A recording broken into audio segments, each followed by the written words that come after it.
कि 2 टके का जेवर नहीं था आपका, पीतल पहनकर आप अपनी औकात को ऊंचा दिखाने की कोशिश करते। काशिफ भाई, आपको शर्म ना आई? हमें इस चीज का पता भी नहीं था कि ये 10 लाख रुपए अपने साथ लेकर आए। ओ सॉरी, 9 लाख। 30 लाख रुपए की बात कब हुई थी? और अगर मैं 24 घंटे में उनसे माफी ना मांगू तो मुझ पर 50 करोड़ का हर्जाना आ जाएगा और FIA में केस भी कर देंगे मेरे खिलाफ। मेरे से माफी मांगी जाए।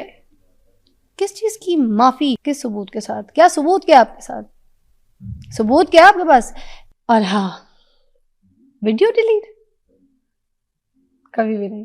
हमें इस चीज का पता भी नहीं था कि ये 10 लाख रुपए अपने साथ लेकर आए। ओ सॉरी, 9 लाख।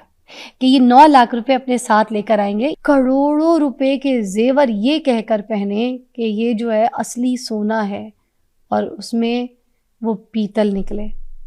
क्या दिखा रहे हैं आप आवाम को? ये जो मासूम आवाम है, ये जो यूथ है, इनको आप क्या दिखा रहे हैं? यहाँ पर एक घर का बिजली का बिल ना पे करने पर लड़का खुदकुशी कर लेता है।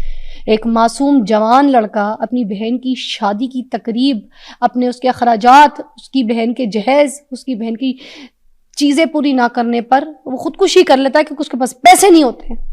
कैसी कैसी ख्वाहिशें होती हैं लड़कों की। और आप किस किस तरीके से लोगों को क्या दिखावा कर करके उनको क्या जलील करने की कोशिश करते हैं, जबकि 2 टके का जेवर नहीं था आपका। पीतल पहनकर आप अपनी औकात को ऊंचा दिखाने की कोशिश करते हैं। और ये जो बेचारे जो मेहनत कर कश लोग हैं, जो बेचारे नौजवान नस्ल, उनको क्या दिखा रहे हैं? और जब आप पकड़े गए तो उसके बाद शर्मिंदा नहीं हुए? आगे से आप बातें कर रहे हैं, गलत लैंग्वेज और अपने जो है ना जबान का गलत इस्तेमाल कर रहे हैं। मेरी बात सुने, इस इंडस्ट्री में मेरी 25 साल की मेहनत है। मेरा शो हर वक्त सच दिखाता है। मैंने आज तक इस इंडस्ट्री में अपनी एंकरिंग से, अपने कोई इस तरह से कोई झूठ बोल के कोई पैसा नहीं कमाया। मैंने इज्जत के साथ और अच्छा दिखा के, लोगों के बुरे चेहरे भी दिखा के, बेनकाब करके भी लोगों को इस इंडस्ट्री में काम किया है।